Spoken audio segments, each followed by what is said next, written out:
This isn't a Tesla, but check this out. Look closely at that port, and I'm not holding an adapter. For 3 years, owning a bZ4X meant that you'd be living in a charging infrastructure nightmare anytime you wanted to charge away from home. But this year, Toyota didn't just add an adapter. No, they actually put the NACS plug directly into this bZ, and they dropped the 4X from the name. The question isn't, is this a Toyota? The question is, does borrowing Elon's connector change the value proposition for this bZ?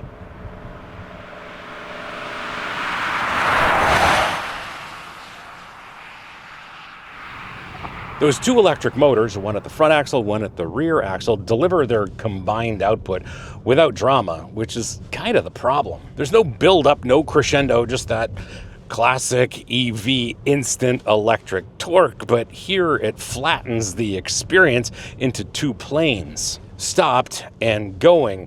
What's missing isn't speed, it's the drama of getting there. Throttle mapping seems aggressively conservative in the first bit of throttle pedal travel, and then once you get to the middle, it all kind of happens all at once. And it's like this throttle pedal was calibrated for people who are afraid of their right foot. The all-wheel drive system dynamically distributes torque front to rear, and then there is this X mode, and in this recent snowstorm, I actually got to try it. There's snow dirt, deep snow mud, and grip control modes that actually change how aggressively the system intervenes. In snow dirt mode, it lets the wheels spin just a little bit without the intervention of a nervous parent. Deep snow mud holds that wheel spin a little bit longer to keep you moving forward, even though you've got a couple of inches of ground clearance, along with some questionable life choices. Still, the traction and stability control systems are ready to jump in at a moment's notice, just like someone eagerly awaiting a political argument on X. But here's the tell. On dry pavement, this system is invisible. It's either perfectly balanced or so conservative that it never has to make a decision. And given that this is a Toyota, I'm sure you can guess which one. Acceleration is quick enough, but this entire vehicle is calibrated for efficiency over excitement. It's kind of like the EV equivalent of a Camry hybrid. Subscribers get notified when new episodes drop on this channel. Non-subscribers hope the algorithm will show it to them eventually. And if you want to control when you see our episodes on YouTube, well, that's what the subscribe button does.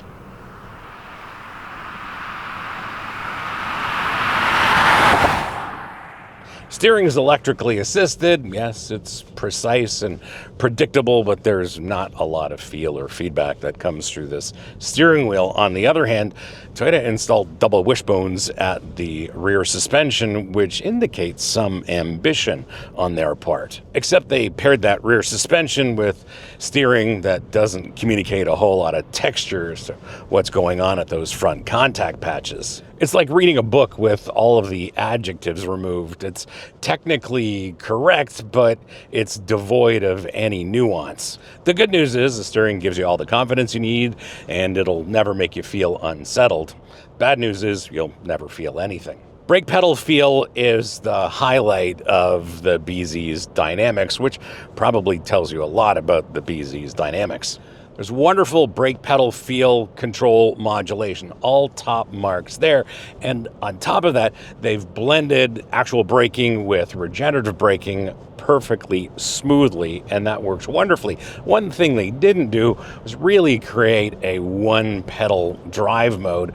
The most aggressive regenerative braking mode really isn't that aggressive at all. I'd like a couple of more steps, please. But when it comes to actual braking, Toyota never gets that wrong, and this is a fantastic brake pedal. It's probably the one thing in this entire bZ that wasn't influenced by a focus group. This rides incredibly well, and you can tell Toyota spent money on the suspension components and all of the calibration because ride quality is excellent. The dampers are exceptionally well calibrated, and driving on rough surfaces like we're doing right now doesn't turn into a noise and vibration festival. And body and wheel control is top-notch as well.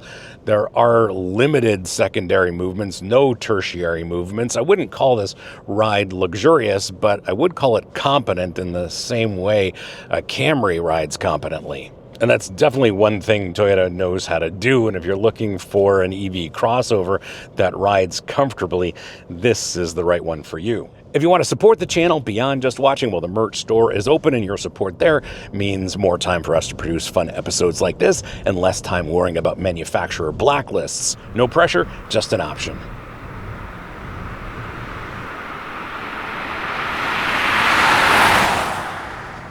It's been a while since I drove the bZ4X, and this seating position is a little higher than I remember it to be.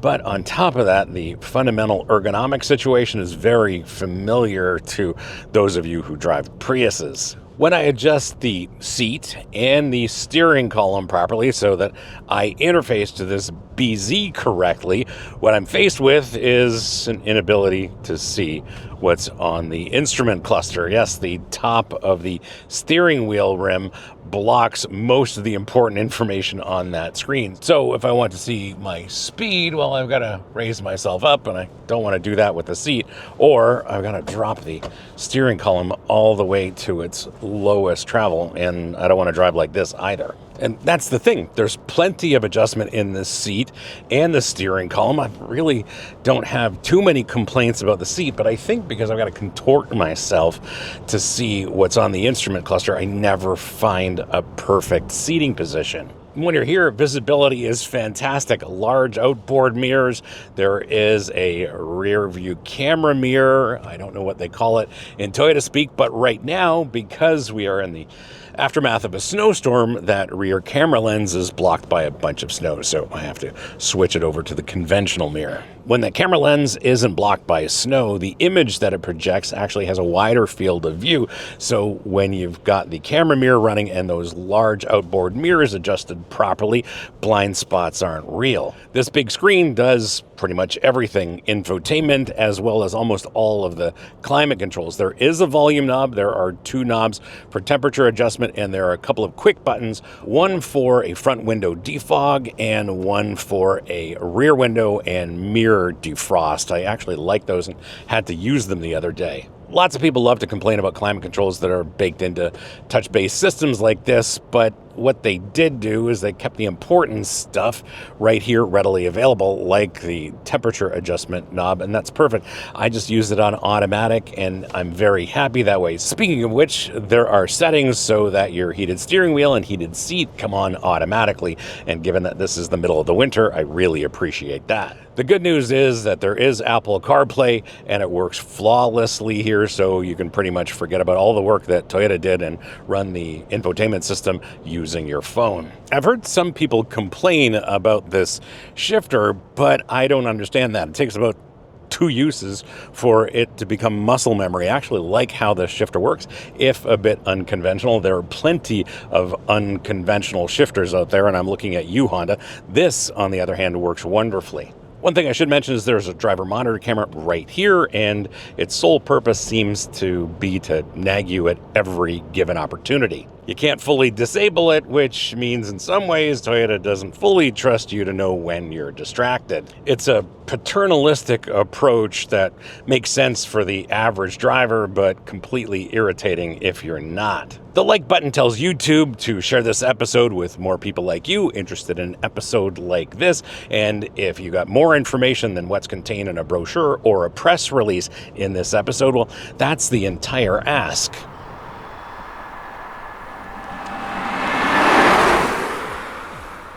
That's my take after a week with this bZ, but here's what owners are saying after months or years with the bZ4X. Even though we do have the name change to the bZ for 2026, as well as the wholesale change to the NACS port, this is fundamentally mechanically the same vehicle as the bZ4X. First, the good news, that NACS port is something that drivers really appreciate. Who knew that access to a very reliable and bountiful charging network would make sense for EV drivers in North America, but here we are. In the real world, that makes a lot of sense, having access to the Tesla supercharger network. What it means for me, however, with my level 2 charger at home, I actually have to use the supplied adapter. But here's what the charge port doesn't fix.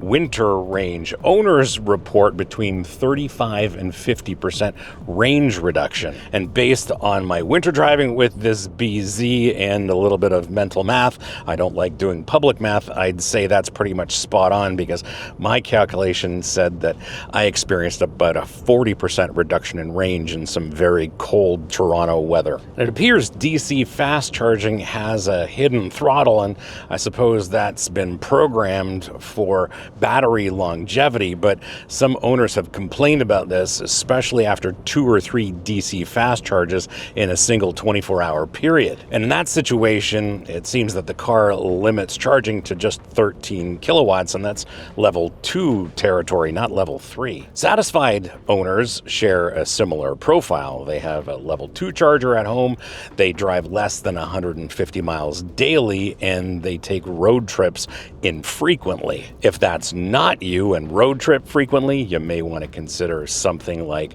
an Ioniq 5 or a Mustang Mach-E. The NACS port does solve one problem, and that is it expands the number of places you can charge your bZ. It doesn't seem to fix how quickly you can charge your bZ or how far you can go in the winter. That's the ownership reality, and speaking of which, if you own one of these or have some quality seat time in one of these, let me know in the comments what I got right and what I got wrong, because quality long-term seat time in a car like this is much more valuable than a week-long press loan, and I always read those comments.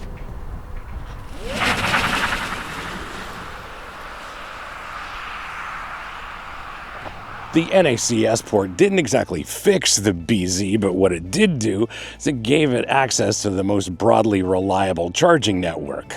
And that's not a small thing, because for the last 3 years, if you owned one of these and took it on a road trip, you'd play charging infrastructure roulette every time you wanted to charge this on a road trip. Now it's not even a consideration. Find a Tesla supercharger, plug it in, start charging. Just make sure you use the battery preconditioning protocol to make sure that the car's battery is ready for fast charging. I think this bZ is for people who otherwise make the default choice in the segment, which for a lot of people is the Model Y, but they want better ride quality and certainly better build quality. This is a Toyota after all, not a Tesla. And if you are considering a Model Y, well, test drive these two back to back and you'll see exactly what I mean. And at the end of the day, this is the safe, boring EV for people who want an EV that doesn't have any excitement. This is the EV for people who want comfort, reliability, and the peace of mind knowing they can find a charger pretty much anywhere they're going to go. That's not damning with faint praise, that's legitimate market positioning, and Toyota's finally built a product that serves that market. That's the 2026 Toyota bZ. Subscribe if you enjoyed this episode. Don't if you don't. Comments are open if you disagree, and the merch store link is here if you want to support us and fund more of these. See you on the next one.